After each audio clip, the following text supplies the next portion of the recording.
Right, welcome to the garage again. So I've got a couple of bikes in for two little jobs. On the Fazer that we've got here, we're going to be replacing the screws in the master cylinder and bleeding the front brakes. And on the NC750X, we're going to be doing the rear disc. Rear disc is a bit more complicated because obviously we're going to be taking that disc off. Entails getting the wheel off, and on this particular bike we'll be removing a little bit more equipment off the bike to enable us to replace that disc. We've already done the pads on this, but it wasn't successful, so we're going to do the disc as well. There's a little bit of grooving on it, so why not do it? So what do we need to do to get the wheel off? Well, obviously we need to back off the adjusters so it'll enable the chain to go forward. We'll then be holding something on that side while we undo this nut on this side. So basically we're going to put a socket on either side. That enables us to get the nut off and keep the spindle straight. And once we've done that, it'll be a case of removing the wheel and moving things forward so we can take off the chain. And then once we've done that, we can remove the wheel out of that position. So these two nuts, the larger one out of the two is a 14mm, smaller one is a 12. So enabling us to get the pressure off that. There we go.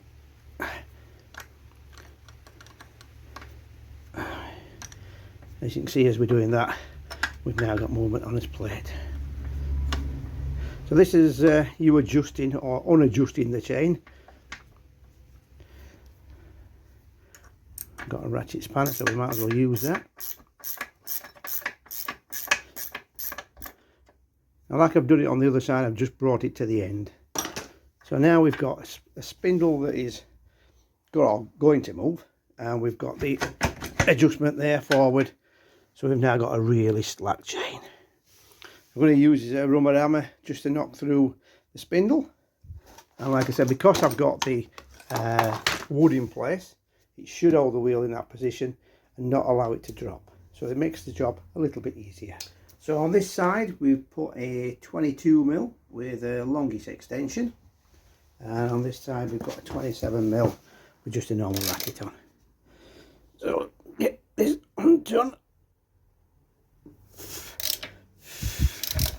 There we go. And because we've put the socket on that side, it stops that side of the spindle turning around while we remove this side.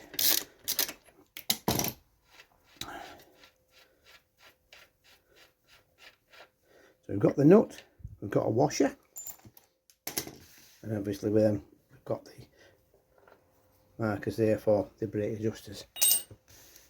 Just going to slacken these off so that we get a little bit of tension or less tension on the chain, and then once we've knocked the spindle through, hopefully everything will come off. Right, so we've knocked the spindle through. Got to remember that in these both sides there is a spacer. So we take that out, we'll leave them there. Maybe a good time while they're out is to put a bit of grease on. So we drop that forward, allowing the chain to come off at this side. We'll now take this back. Like I said, there's a little spacer in there. There we go. Some people forget it, try not to. While we're doing that, we're just moving the caliper out of the way. There we go. So we've now got that section off. And obviously we've still got this and the Cush drive inside.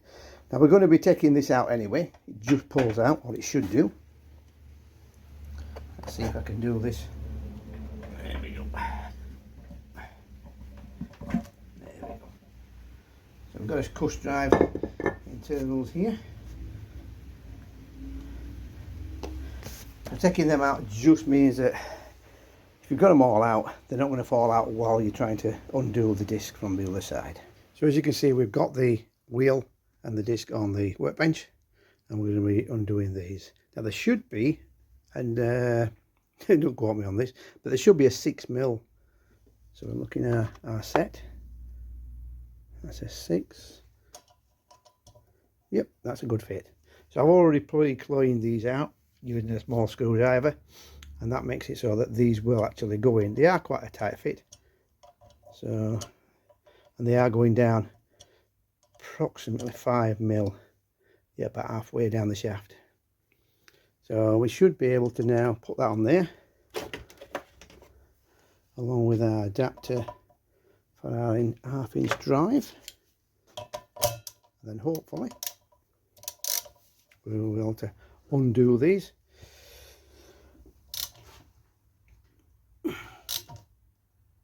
Yeah, that was coming undone. Oh dear, that's gone inside. Luck would have it, it would go inside.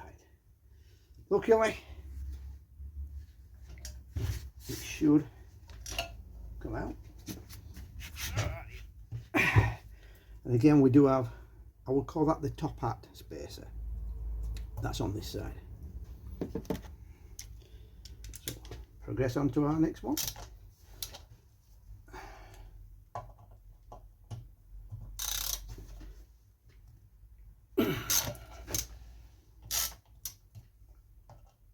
Obviously we've got his ABS ring underneath.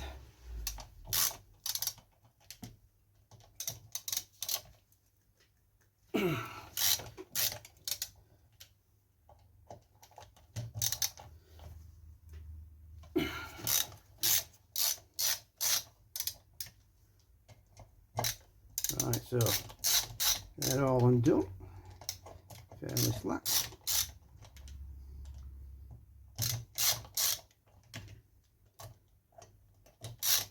There we go.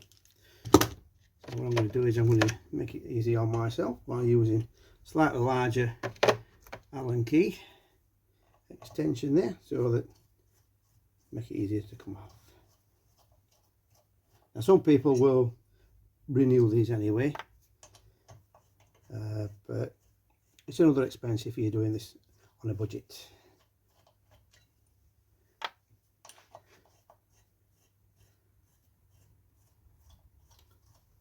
It does state on the disc minimum width of the disc is 4mm, so they will wear out and they will become stepped on the edges. This one's not stepped, but I believe the owner has neglected the pads at the back at some point, allowed them to go down too far, and it's grooved the disc.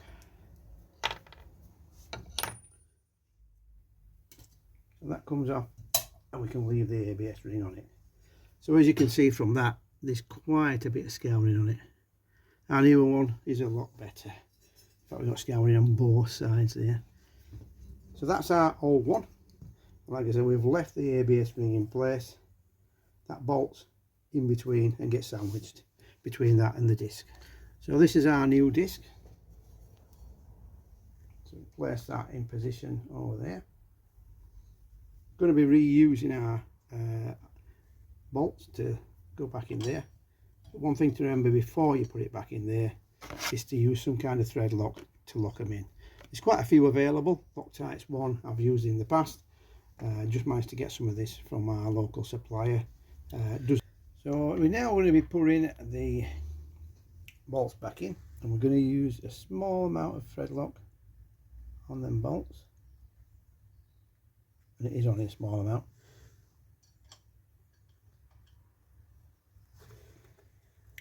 So each of the bolts will get a little bit of thread lock, and then we'll tighten up the bolts and then torque them up to what they should be.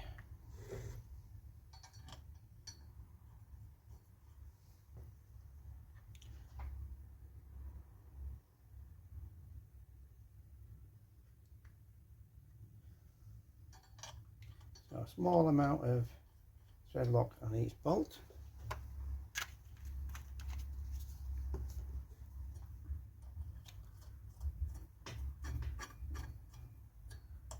We start by tightening up progressively.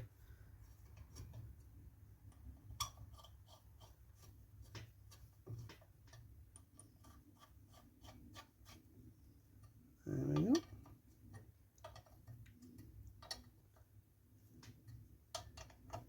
That's on.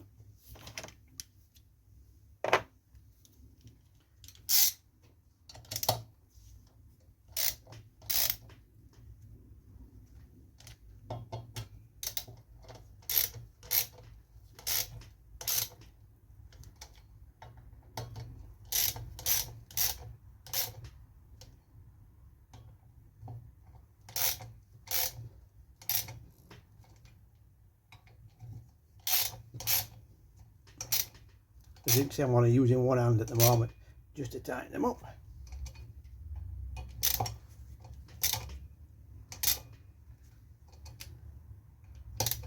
And then we should torque them up to the correct torque setting with the torque wrench.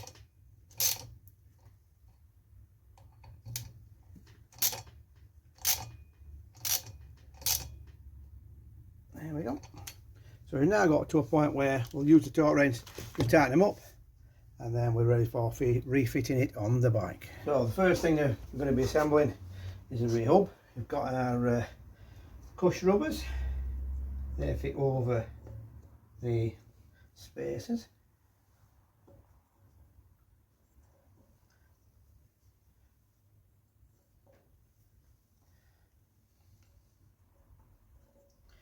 And then we've got our hub to go over that.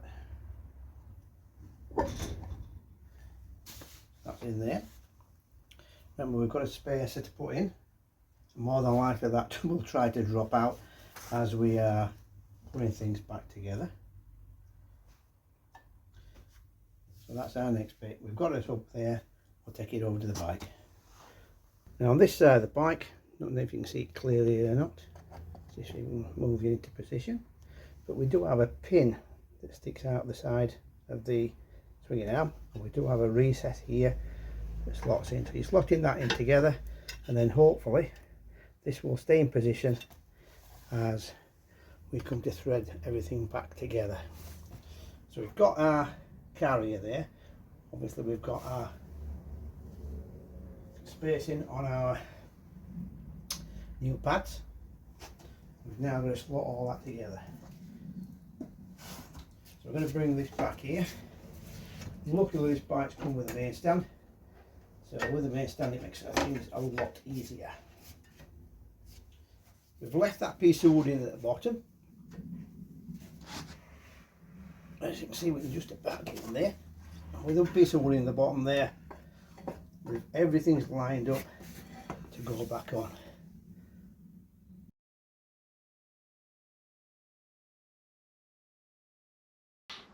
So now we've got the back wheel on, that's all that job done. So we'll now move on to doing the master cylinders. Depending on which bike you've got, you might have to get varying lengths. But let's take a look at that now.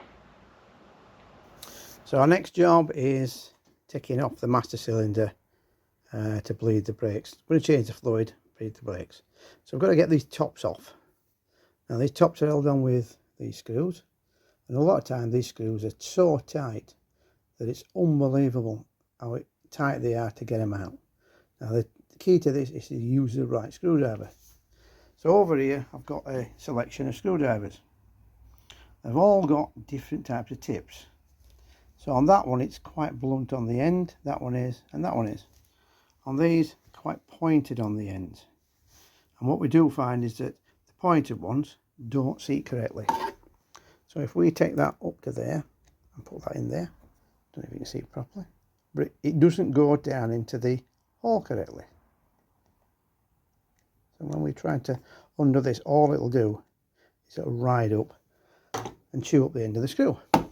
Got one that's a little bit smaller, feels like it goes in, but there's quite a lot of play in that one.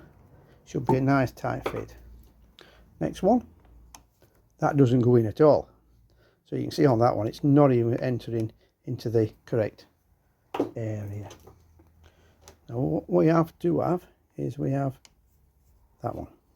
Now that one As you can see, it's that tight, it's even standing up on its own. So that's a good fit. That's probably the one I will choose. I'm going to use that. Got another one. So for me today, this one is the one we're going to be using. And there it goes. Whew. So we've got the other one to do as well.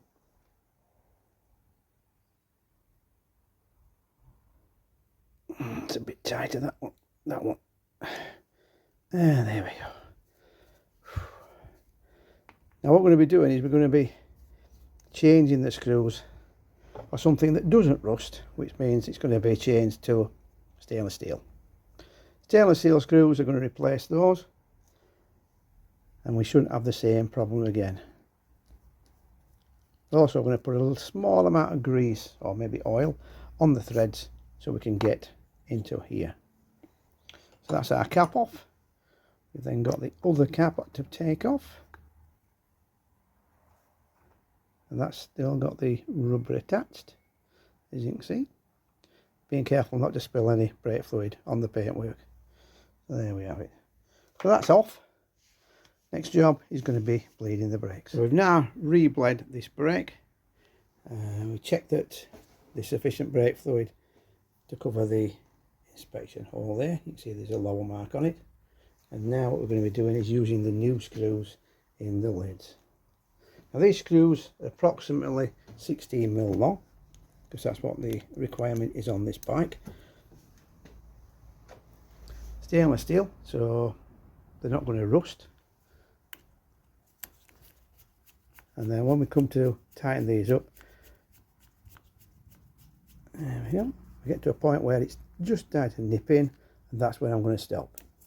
They don't require a great deal of effort on these, because they're not holding much on, but they require enough effort to keep the cap on, and it's not going to leak out because you've got a seal. So there we go, job done. So we've now got working front brake. Another note, if you do need these for your bike, for the master cylinder holder, either front or rear, if they're held on by these screws, I do have some in stock, and I can order them if needed. But they do come in various lengths. The ones I've just fit on the Fazer are 16mm long. The ones I fit on the Honda are only 10mm long. So there might be a difference depending on which bike you've got. But if you need some, just drop me a line.